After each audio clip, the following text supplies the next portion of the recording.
No, no, just no. And why not? No, because people should know what the hell a storyline is. They don't have to. Look, I'm telling you, I'm not doing this one. There's no need to do this one. Why? Because people watch TV, that's why.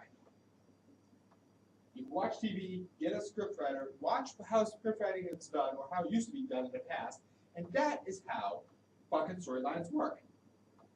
Then you should do examples to clarify. I don't need to go over examples. I should not have to go over examples. There's no need to go over examples. Why? Why? Why? Why? Why? Because we both know people fuck it up. That's why. Okay, that's only a couple girls that went with only like 2 to 3 storylines between kidnap, rape, and mutilation. Other people are more creative than just those 3 storylines. I'm pretty proud. How about if you don't, I'll call this guy over here. Fine. Fine. Fine. No, I'll do it. You quit I'll do bitching it. and just Chill. fucking do it before I get I'll do it. your buddies in here and we're gonna have ourselves a fun time.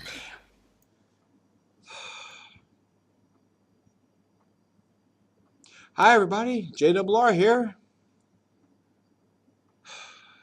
Apparently I gotta go over a roleplay rant with you guys over storylines. Now, oh man, my head hurts thinking about this. I would think, beyond a shadow of a doubt, that people were intelligent for storylines. You get 2 to 3 people together, and I would think, even out of character, y'all can come up with a good storyline. But apparently, this is not the case, as many places are stuck with storylines of usually turning undead, which is classified as a type of mutilation storyline, kidnapping, or rape storylines. That's it. That's all people could think of now. Those 3 types of storylines. And when I say turning undead storyline, which everyone should know my stance on the word undead, it pisses me to fuck off. What I mean by turning quote-unquote undead is like the whole vampire story bullshit. Now, a lot of people do the vampire thing. I'm turning my character into a vampire. I'm turning this person into a vampire. I'm doing that person into a vampire. Mostly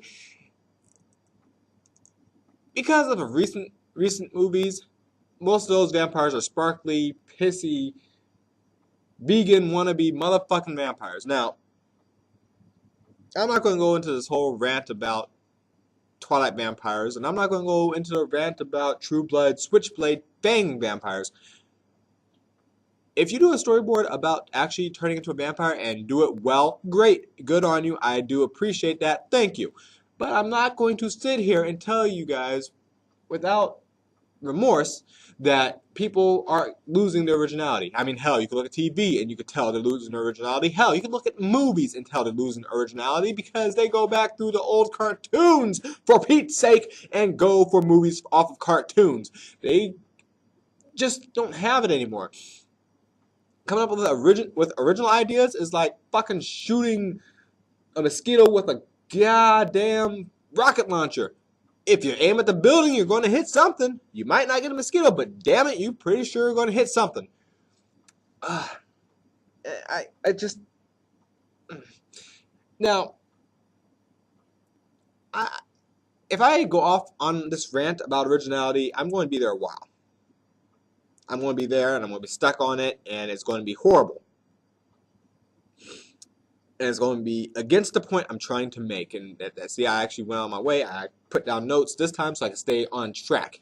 I actually had to make notes on this. And when I looked at the notes, I realized people cannot be this fucking stupid. There is no fucking way people who roleplay could just be stuck in these 3 little fucking storyline skips and that's it. I was wrong. I was wrong. I was wrong. Boy, I was wrong. I brought it up before that I made storylines and I dangled the carrot out there and no one bit it. No one went after the bait. time and time again, I would throw storyline ideas out there and no one would go after debate. And then they would come back later after me saying I'm the one not making storylines for them when they don't accept the storylines in the first fucking place. So yeah, I'm a little pissed off by this because a level of originality to come up with a storyline that isn't rape, mutilation, aka corruption, turning, getting your arm ripped off, getting your leg ripped off, whatever, or being kidnapped. If it ain't one of those three storylines, people can't do it. They don't know how. It's not believable. Hell, you got Dragon Ball role players doing kidnapping shit now. What the fuck is that about? Fucking damn, man. And the reason I say this hurts my head is because no matter what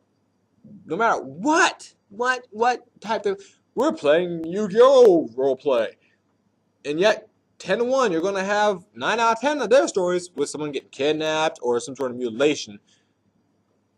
Hell, the old stories of just wanting to take over the fucking world, I'm all for. Jeez, give me somebody who wants to take over the damn world and has a small army, a group of 4 or 5 bosses. That'd be great. I would love something like that.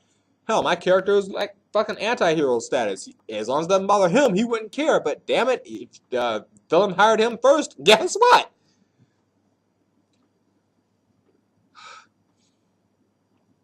And the reason why this really pisses me off roleplay-wise is because people lost their ability to be original. It just went downhill. And then they get pissed off at other people for not being original. That's like a slap in the face. What the fuck is that about? Okay, the whole rant on this, and I'm trying to keep it under half an hour. I'm determined to keep this under half an hour, even though I really don't want to do this in the first fucking place. Storylines are broken down as the following. There's your closed storyline, which only a certain group of people can comment on. There's your open storyline, which is oftentimes ones I use. But open storyline means anybody under the fucking sun could say something. Anyone under the sun could be part of it. Just try to keep the story going. That's the whole objective. I put a storyline out there where it wasn't meant to be combative, yet people still were combative because that's the only way most people think nowadays. And I adjusted to give them their own little storylines so they could deal with their own little combative issues. I made a storyline that was raw combative just to see how many people would freak out and attack first instead of asking questions. I understood that. I put it out there knowing what the answer was going to be. And sure enough, people have answered my question rather well by attacking the aliens outright, which was fine and dandy because I sent down an invasion force. So either way, they did the right thing. Now, storylines, that's the basic breakdown on storylines. That's the basic breakdown. Open or closed. Then, like I said earlier, the types of storylines are usually those three. People. Here, let me spawn some light. Let me just enlighten you a little bit, okay? Taking over the world is a basic storyline premise. Usually it takes a bad guy with either one or a group of minions to try to take over the world. This is great for your simple hero, hero and villain combat stuff. This is great. Simple logic. There's your kidnap storylines.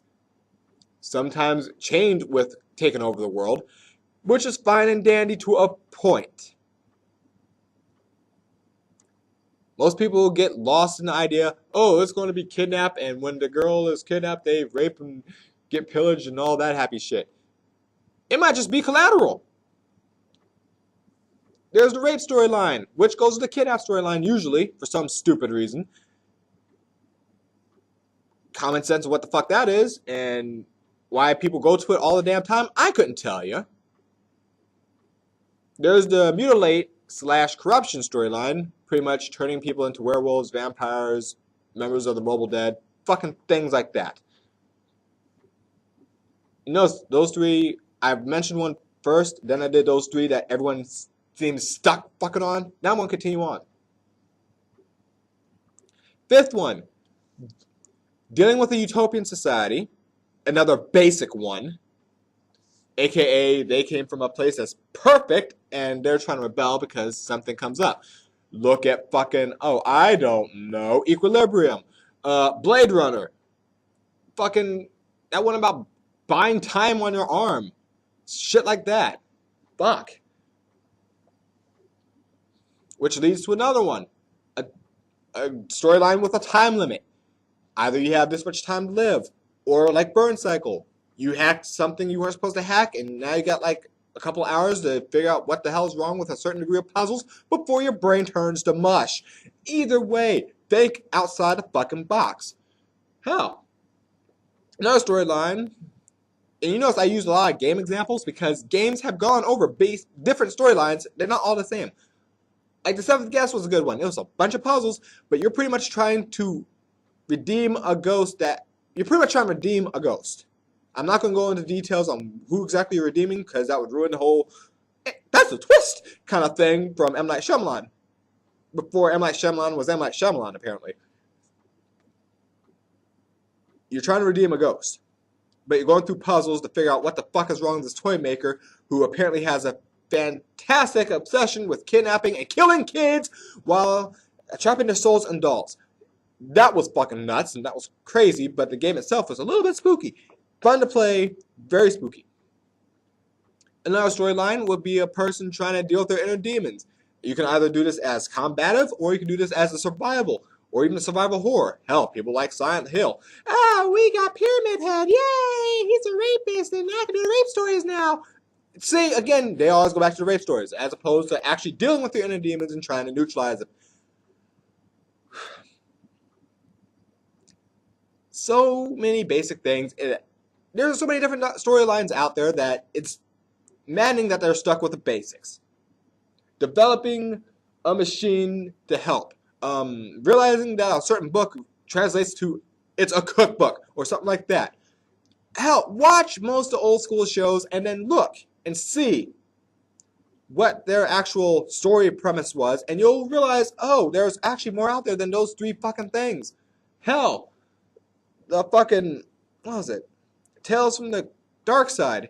Their movie had three good premises. Granted, they were evil as fuck, but there were three good basic premises. There was a pharmaceutical man, an elderly gentleman staying in an older manor with a couple of old folks. Family, friends. Well, one day, because all the research was done on cats, a black cat showed up, and of course, the ladies took it in, and they were happy for the cat, and the cat began killing them.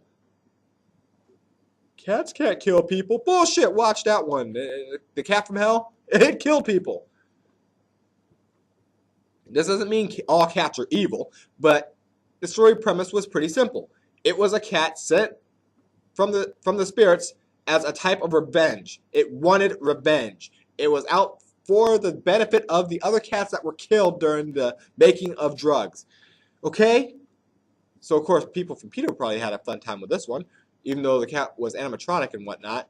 But the story premise, PETA loved, because it was actually the animals coming back to take revenge. They made a champion, the champion went out and it killed the fucking pharmaceutical people. That was the job of the cat. Another one, you find an ancient thing and you can magically read it, but others can't. That thing went out and took revenge on other people on the command, on behest of the person who got it. The third one was about a demon, a gargoyle, a monster. It pretty much came to a guy that it liked, scared the hell out of him, but he made a promise to never tell.